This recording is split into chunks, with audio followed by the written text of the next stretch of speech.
خلونا نستقبل اتصال تليفوني ونقول الو. أقسمت بالله أني لا أكلمها لأنها لا تفي بالعهد والذمم، وإن أتت تدعي حبا سأهجرها ولن أبالي بما ألقاه من ألمي. هايل، وبعدين؟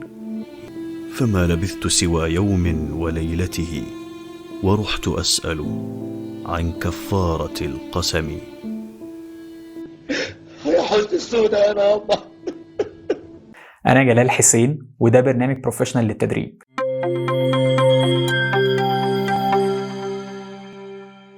في حالة مرضية مشهورة لشخص كان ناجح جدا في شغله وناجح جدا في علاقته مع الناس، بس جاله ورم على المخ واضطر ان هو يعمل عملية عشان يستأصله، وفعلا العملية نجحت، بس بعديها بدأ يظهر أعراض غريبة عليه، أعراض من الإهمال في الشغل ومن لا مبالاة في علاقته مع الناس، لدرجة ان هو خسر شغله وخسر معظم الناس اللي حواليه.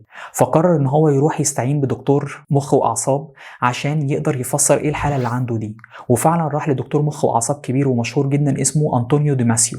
الدكتور بعد ما عمل له شوية فحوصات وسأله أسئلة كتير شك في حاجة كده، فبدأ يعرض عليه شوية صور من صور ضحايا الحرب، وخصوصا من الأطفال، اللي هو صور أي حد أكيد هيتعاطف معاها. المفاجأة إن المريض قعد يتفرج على الصور دي وما بينش أي تعاطف، ولما الدكتور سأله قال له أنت مش متعاطف إزاي مع صور زي كده؟ فالمريض قال له أنا مدرك، أنا فاهم إن الصور دي محتاجة إن أنا أتعاطف معاها، بس أنا مش حاسس بأي حاجة.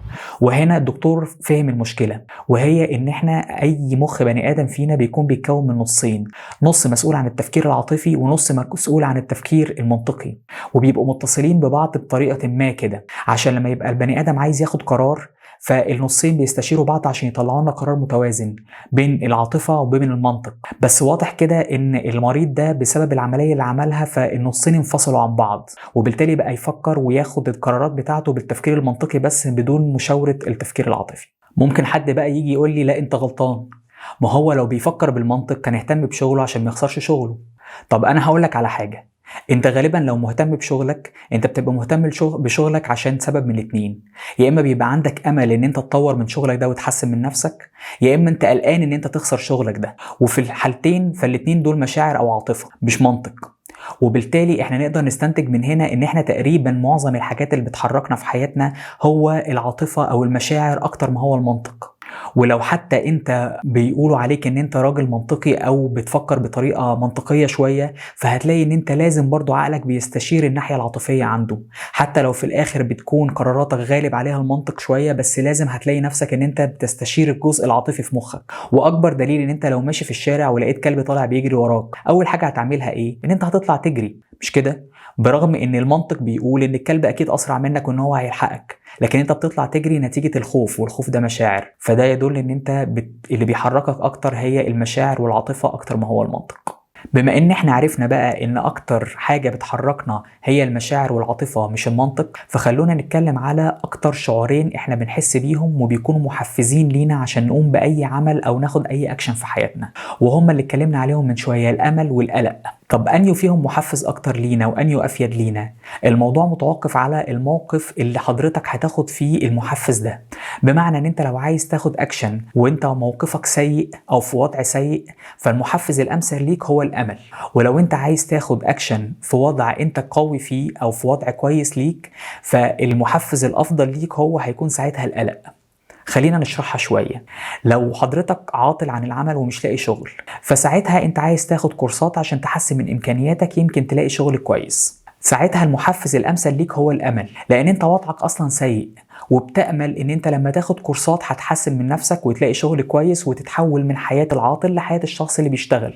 طب خلونا نعكسها، لو انت بتشتغل في شغل والشغل ده كويس ومرتبك كويس 10,000 جنيه مثلا في الشهر، وجم قالوا لك خد كورسات عشان تحسن من نفسك وتتنقل لشركة تانية تاخد فيها 12,000 في الشهر، هتحس ان الامل ساعتها مش محفز قوي، يعني من 10,000 ل 12,000 الموضوع مش هو اللي هيحركك كتير. طب خلينا بقى نجرب كده نخلي المحفز القلق. لو قالوا لك انت لازم تاخد كورسات عشان تفضل تحسن من نفسك عشان ما تخسرش شغلك اللي انت فيه دلوقتي، هتلاقي ان الموضوع محفز اكتر. فانت لازم تعرف تختار اني شعور فيهم على اساس الموقف بتاعك. لو زي ما قلنا انت في موقف سيء يبقى الامل افضل ليك، ولو انت في موقف قوة يبقى لازم تبقى دايما تحفز نفسك بالقلق ان انت تبقى قلقان ان موقف القوة بتاعك ده يتهز. طبعا لازم نعرف ان شعورين الامل والقلق دول ممكن يبقوا محفزين ومفيدين لينا جدا في ان احنا نقوم باعمال كتير، بس بشرط ان احنا نعرف نستخدم كل واحد في مكانه زي ما شرحنا من شويه.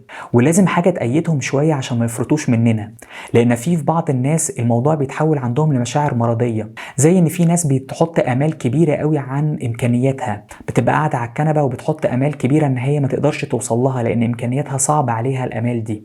وفي ناس تانية بيبقى القلق ليها بدل ما هو بيبقى محفز عشان تحافظ على وضعها القوي، لا بالعكس، ده بيعمل لهم شلل بيخليهم مش قادرين ان هم يتحركوا او يعملوا اي افعال في حياتهم.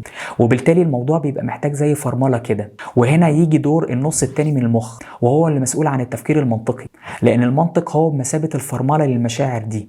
في ساعتها بس بنقدر ان احنا نستفيد من المشاعر دي بصوره صح. وفي النهايه لازم نبقى عارفين كويس قوي ان سواء الامل او القلق او اي مشاعر فهي احنا بنستخدمها كمحفز لينا عشان نتحرك ونعمل افعال للاحسن. فلو لقيناها ان هي بتتحول لحاله مرضيه او ان احنا مش مستفيدين منهم كمحفز كويس، فبالتالي ساعتها احنا نقدر ان احنا نحاول نهمل المشاعر دي ونحط لنفسنا محفزات تانية. وعشان تتعلم اكتر تابعنا على قناه بروفيشنال للتدريب.